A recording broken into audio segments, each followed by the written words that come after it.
नमस्कार शेतकरी मित्रांनो, अतिवृष्टीमुळे नुकसान झालेल्या शेतकऱ्यांसाठी आली सर्वात मोठी आनंदाची बातमी। शेतकरी मित्रांनो, त्यासाठी कोणते जिल्हे पात्र ठरलेले आहेत आणि अतिवृष्टी नुकसान भरपाईसाठी हेक्टरी किती रुपयांपर्यंत शेतकऱ्यांना मदत मिळणार आहे ते सविस्तर माहिती आपण व्हिडिओमध्ये सांगितलेली आहे। तर व्हिडिओला लाईक आणि चॅनलला सबस्क्राइब करायला मात्र विसरू नका। तर चला बघूया व्हिडिओ।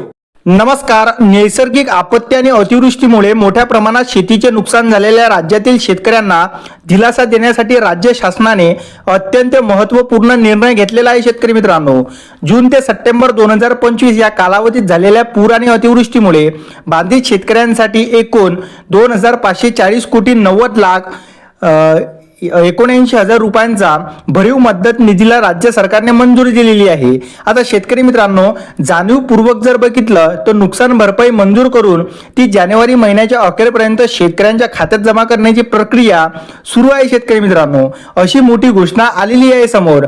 या योजनेचा उद्देश केवळ नुकसान भरून देणे नाही, तर शेतकऱ्याला आर्थिक स्थिरता आणि पुढील पिकांसाठी तयारी करण्याची ताकद देणे आहे। शेतकरी मित्रांनो, कित्येक शेतकरी आपल्या पिकांचे नुकसान झाल्यानंतर खटपट, चिंता आणि आर्थिक ताणाखाली येतात। त्यामुळे वेळेत भरपाई न मिळणे त्यांच्या आयुष्याला मोठा बदल घडवते। शेतकरी मित्रांनो, या योजनेची आर्थिक सुरक्षा जर बघितली तर पीक नुकसान झाल्यावर थेट भरपाई मिळून शेतकऱ्याला आर्थिक आधार मिळतो। शेतकरी मित्रांनो, आता शेतकरी मित्रांनो, त्यासाठी कोणत्या जिल्ह्यांना किती निधी मंजूर झालेला आहे ते सविस्तर माहिती आपण या व्हिडिओमध्ये बघूया पुढे। शेतकरी मित्रांनो, नंबर 1 चा विभाग आहे की छत्रपती संभाजीनगर। आता छत्रपती संभाजीनगर येथे मंजूर झालेला आहे निधी 57.45 कोटी रुपये। आता लाभार्थ्यांची जिल्ह्यांची यादी जर बघितली त्यामध्ये लातूर, छत्रपती संभाजीनगर, परभणी, हिंगोली, नांदेड, बीड आणि धाराशिव आहे। त्यानंतर पुणे विभाग जर बघितला तर मंजूर निधी इथे झालेला आहे 81.27 कोटी एवढा। लाभार्थी शेतकरी आहे आपल्या पुढे दिसतच असणार। त्यानंतर लाभार्थी जिल्हे आहे पुणे, सातारा, सांगली, सोलापूर आणि कोल्हापूर। आता शेतकरी मित्रांनो, त्यानंतर नाशिक विभागासाठी मंजूर निधी झालेला आहे 85.67 कोटी रुपये। लाभार्थी जिल्हे आहे नाशिक, धुळे, नंदुरबार, जळगाव आणि अहमदनगर।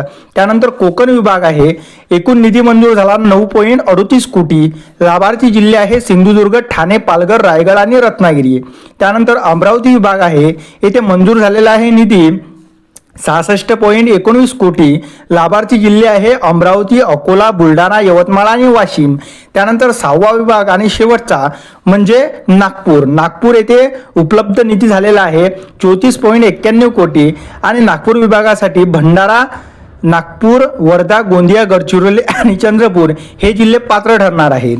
शेतकरी मित्रांनो, या योजनेमुळे लहान आणि मध्यम बंदोबस्तातील शेतकरी वर्गाला थेट फायदा होणार। काही भागात हवामानानुसार पीक नुकसानीची पहिली नोंद गेल्या काही महिन्यांपूर्वी झाली होती, परंतु तिथल्या शेतकऱ्यांना भरपाई मिळण्यात उशीर झालेला होता। आता शासनाने ती भरपाई जानेवारीच्या अखेरपर्यंत खात्यात जमा करण्याचा निर्णय सुद्धा घेतला आहे। शेतकरी मित्रांनो, यामुळे शेतकऱ्यांच्या चेहऱ्यावर समाधान दिसत आहे। शेतकरी मित्रांनो, म्हणजे शेतकरी मित्रांनो, अतिवृष्टी नुकसान भरपाईचे हेक्टरी किती रुपये मिळणार आणि त्यानंतर सविस्तर जर बघितलं तर जानेवारीच्या अखेरपर्यंत हे नुकसान भरपाई शेतकऱ्यांच्या खात्यावरती जमा होणार आहे। आणि हेक्टरी शेतकरी मित्रांनो, या जर निधीचा एकूण हिशोब केला तर त्याच्यानुसार हेक्टरी तुम्हाला ही रक्कम मिळणार आहे। म्हणजे शेतकरी मित्रांनो, जिथे नुकसान जास्त आहे तिथे जास्त शेतकऱ्यांना लाभ मिळणार आहे आणि जिथे नुकसान कमी आहे तेथे हेक्टरी कमी रक्कम मिळणार आहे। व्हिडिओ आणि माहिती आवडल्यास चॅनलला सबस्क्राइब आणि व्हिडिओला एक लाईक अवश्य करा। धन्यवाद।